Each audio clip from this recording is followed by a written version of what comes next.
Long before motion pictures or television, this magic box provided a window to an exotic lands in faraway places. Come, peer into the portal and start the journey to an enchanted land.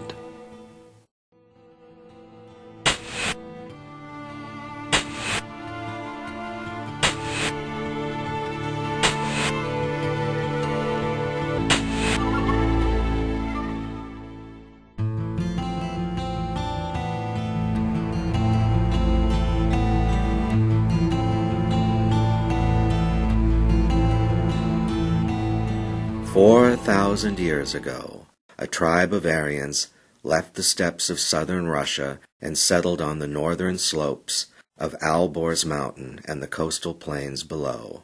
They named the sea after their tribe and called it Caspian. On the slopes they hunted lions and tigers in dense semi-tropical forests. Other Iranians scaled the Persian plateau, rimmed by Alborz and Zagros mountains, in search of fertile strips of land. Thus began the beginning of the migration of the Persian people.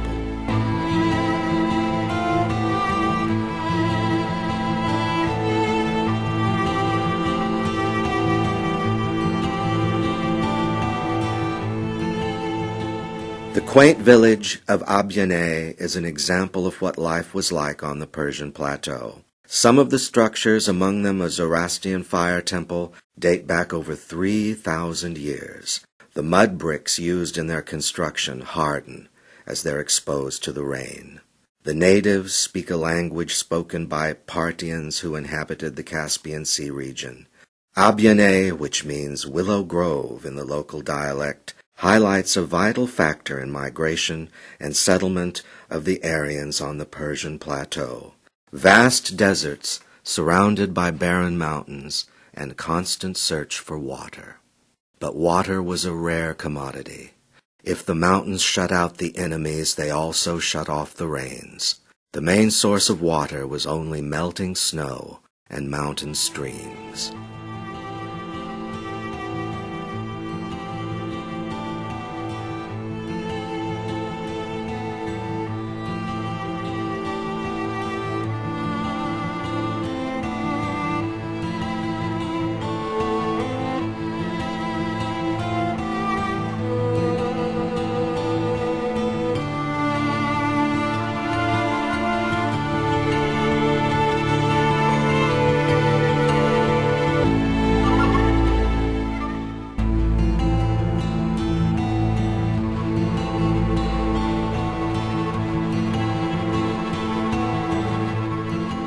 The eternal search for water has left a permanent impression on the Persian psyche.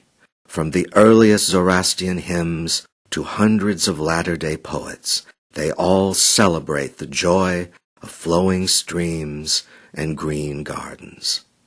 To preserve the precious fluid, the ingenious system of underground canals called ganats carry the liquid treasure to its destination.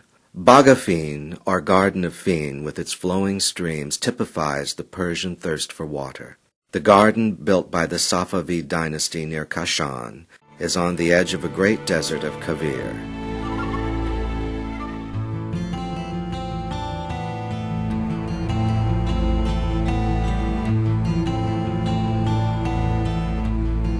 Isfahan boasts of being half the world.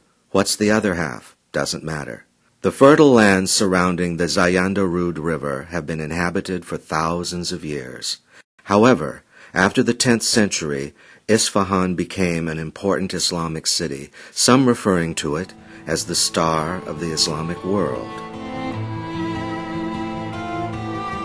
The Royal Square, also known as the Design of the World, is the center of the city. Originally a polo field, the square houses 2 famous mosques and a palace. Isfahan reached its zenith in the 17th century during the reign of the Safavid dynasty. In particular, Shah Abbas I, known as Shah Abbas the Great, making Isfahan his capital, he ordered the building of many palaces and mosques. Situated in the south end of the square is the Royal Mosque. Shah Abbas the Great started its design and construction, but it took 75 years and 3 Safavid kings to complete the mosque. The mosque features exquisite examples of Iranian and Islamic architecture. Several famous architects and builders of the period are responsible for its design and construction. The majestic minarets, dome, and intricate tileworks influenced the design of all later mosques.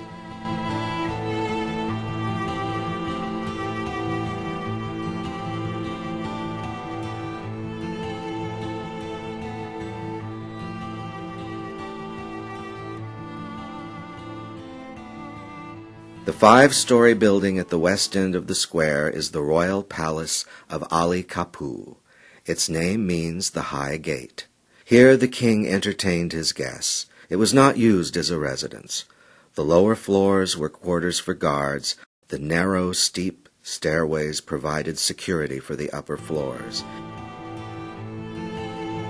18 columns that were covered with mirrors gave the impression of a roof floating in the air. Royal guests were entertained on the 3rd-floor veranda, or talar.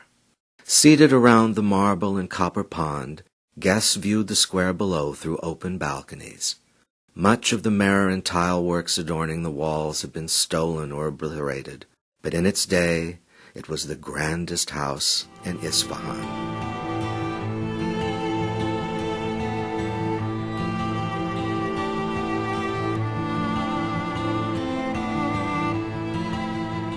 The elaborate cut-out plasterwork located on the 5th floor offers perfect acoustics for the music room. Legend has it that the sounds could be heard an hour later, so the ladies of the harem could come here and enjoy the music. Sheikh Lotfallah Mosque adorns the eastern side of the square. Its dome and colonnades with their intricate tile work dominate the exterior. The passageway turns 45 degrees to bring the visitors in line with Mecca as they enter the sanctuary.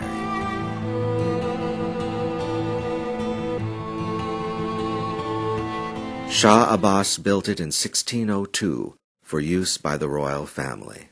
It was named after a prominent Muslim cleric and teacher, Sheikh Lotfallah. It remained the royal mosque until Masjid-e-Shah was finished in 1630. This mosque is unique amongst the Islamic mosques in that it has no minarets or courtyard.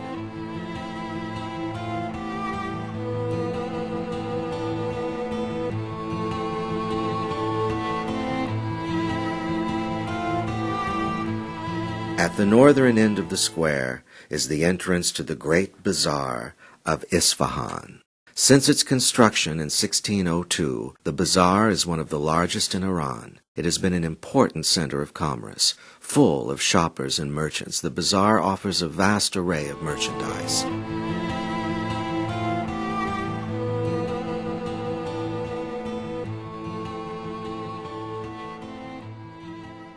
From its entrance at the north end of the square, it crawls along convoluted routes to the main mosque of Isfahan. With the Friday mosque at one end and the royal square at the other, the bazaar flows like a river, ferrying people between state, commerce, and religion.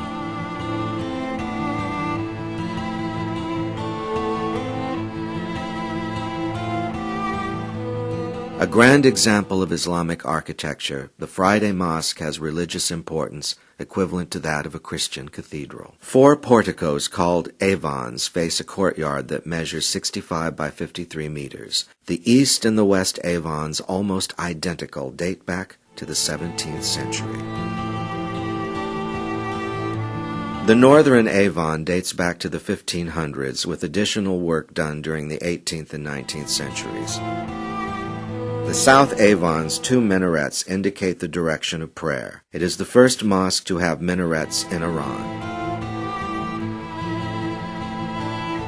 The ceiling is the work of 15th century artisans. The mosque is essentially a Parthenon turned inside out. Built in the 12th century, the mosque replaced a 10th century structure. Some of the structures are in the style of pre-Islamic architecture, in particular Zoroastrian fire temples. During the 5 centuries after its construction, The mosque went through several major restorations. Many structures were added during this period. Today it is a virtual museum of 900 years of Iranian and Islamic art. Chahel Satun, or the Palace of 40 Columns, is one of nearly 300 Safavid palaces built in Isfahan. 20 pillars dominate the veranda, which reflected into the water of the pool the number doubles to 40, which is Chahel in Farsi, hence the name. The veranda, talar in Persian, fulfills their love of sitting in the garden while protected from the cold and the heat.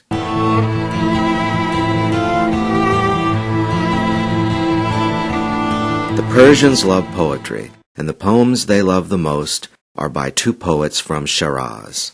Sa'di, the most eloquent of all Persian writers, wrote equally elegant poems and prose. Sa'di's gravesite is where his house once stood.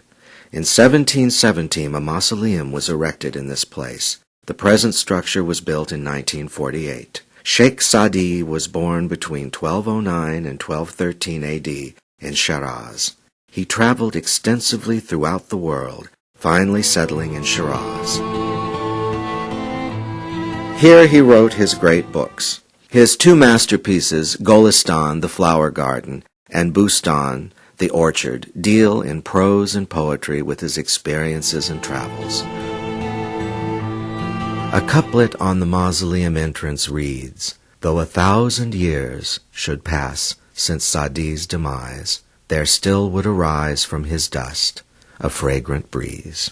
It was not easy to be a humanist in the 13th century, but Sa'di was a champion of the cause before the term was popular. One of his poems about the equality and the brotherhood of man adorns the entrance to the United Nations Hall in Geneva. He holds the highest place in Persian literature. If Persians could preserve the literature of only one author, his works alone would be the unanimous choice and sufficient to make Persian literature immortal.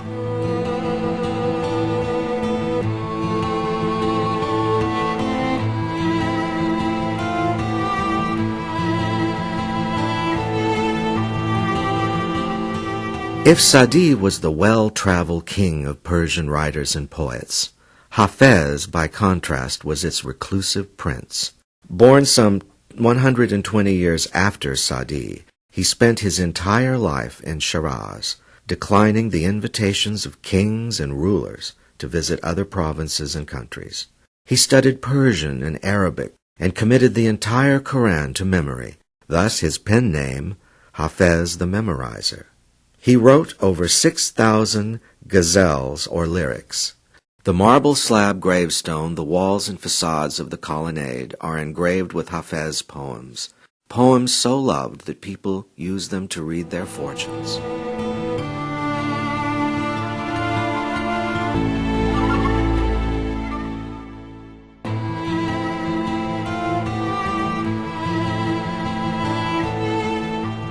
Built atop Kuhe Rakhmat, Mountain of Mercy, Persepolis overlooks the wide plains of Marvdash in the southern part of modern-day Iran. To create a palace befitting his vast empire, Darius the Great brought together the most exceptional artisans of every corner of his realm and started construction in 512 BC. Persepolis was a ceremonial capital. It was used only during special festivals and celebrations. Persepolis remained in its full glory for a little over 180 years. Its fortunes declined with that of the Achaemenid dynasty. In 331 BC, Alexander the Great defeated Darius III, the last of the Achaemenid kings. It is believed that he and his soldiers got drunk and set fire to Persepolis. Ironically, the fire may have saved what remained today. The ashes from the fire helped preserve the structures for centuries until they were rediscovered and excavated 2,500 years later. The grand staircase is the only access to the elevated palaces, rising from opposite directions, 2 flights of steps. Each contains 111 steps. The propylaea, or main entrance hall, is located 45 feet from the top of the staircase. Of the 4 columns supporting the roof, 2 are still standing. One bears the design of a creature with an animal head and the body of a bull. The other, shows a large winged man with an animal's body. From here, the visitors wearing white garments, and having given absolution to the king, were escorted to the Apadana Palace for their audience with the emperor. The grandest building in Persepolis is Darius's Palace of Audience, known as the Apadana. The main hall, 65 yards square, contains 36 solid stone columns with highly ornamented bases and capitals, attaining a height of 70 feet. The Apadana was exclusively reserved for the celebration of festivals and for official receptions.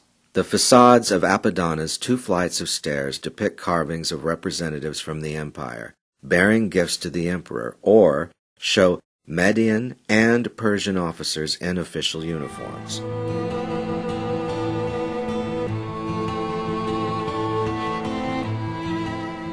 The largest palace and reception hall in Persepolis, nearly as big as a modern football field, is the Hall of the 100 Columns, built by Xerxes. Its name comes from the awe-inspiring 10 rows of 10 massive columns. This was the largest palace in antiquity. Here, the king entertained his commanders. Carvings on the walls inside the doorways show Xerxes seated on his throne, which is carried on the shoulders of his commanders and receiving gifts from his subjects. Here the king battles Ahriman, or evil.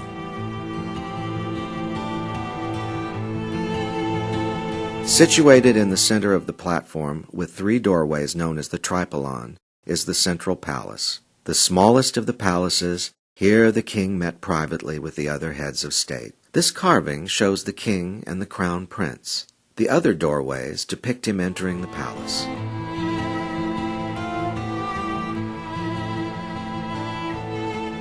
These steps lead to the private palaces on the platform.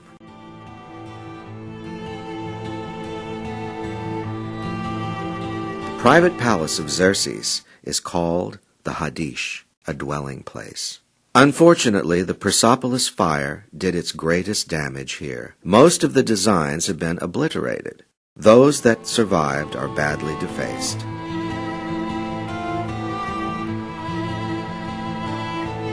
The Tachara was started by Darius and finished by Xerxes. The word Tachara in Old Persian means winter palace. The windows of this palace face south, thus securing the warmth of the sun during the winter. Because of the highly polished stones used in its construction, it was also known as the Hall of Mirrors.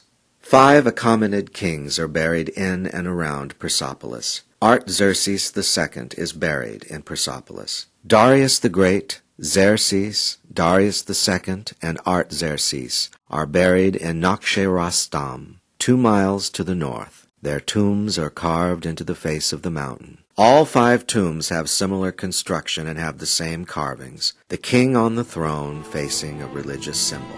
25 centuries have marched by these massive hand-carved stones. Once home to the world's most powerful empire, 2,500 years later, it still stands, a tribute to an empire that once was, and a monument to a proud people and their ancient heritage.